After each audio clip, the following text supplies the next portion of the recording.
మేము ఈరోజు A to Z Bazar వెళ్ళాం. అక్కడ నిజంగానే A to Z అన్ని ఐటమ్స్ ఉన్నాయి.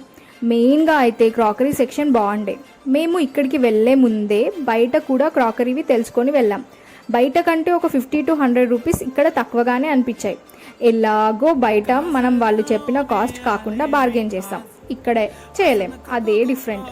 ఓవరాల్గా కొన్ని డిజైన్స్ అయితే క్రాకరీవి కాస్ట్కి రీజనబుల్గానే అనిపించాయి. ఇప్పుడు ఎలాగో సమ్మర్ కాబట్టి పికిల్స్కి అలా యూజ్ అవుతాయి. గర్ల్స్కి సంబంధించి బ్యాంగిల్స్, క్లిప్స్, ఇంకా హ్యాండ్ బ్యాగ్స్ ఇలా డిఫరెంట్వి ఉన్నాయి. అన్నీ కొంచెం ఓల్డ్ మోడల్లా అనిపించాయి. ఇంకా డెకరేషన్ పర్పస్ కోసం బాగానే అనిపించాయి. అంటే మనం పెట్టే కాస్ట్కి తగ్గట్టే క్వాలిటీ ఉంటాయి అనుకోండి. ఇంకా మమ్మీ వాళ్ళకి సంబంధించి కిచెన్ ఐటమ్స్ అన్నీ ఉన్నాయి, స్టీల్వి and chopping boards, kitchen papers అవన్నీ. గిఫ్టింగ్ పర్పస్లో కూడా రీజనబులే ఉన్నాయి కాస్ట్, అంటే 100 నుంచి అలా ఉన్నాయి అన్నమాట. బట్ క్వాలిటీ అంతంత మాత్రమే ఉంది.